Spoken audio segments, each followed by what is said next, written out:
Okay, if you're trying to take a quiz in Schoology and the teacher is using the lockdown browser and you are just seeing a white screen, you might need to, one, install the lockdown extension. If there's a message on top, just follow that link. But there might be a message you are getting that says, please check that pop-ups are allowed for Schoology, and it looks something like this. Okay, then what you need to do is just go ahead and open up a new tab, and you are going to go to the following address.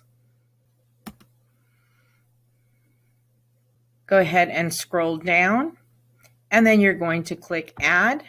And what you need to do is add calallen.schoology.com and then click add.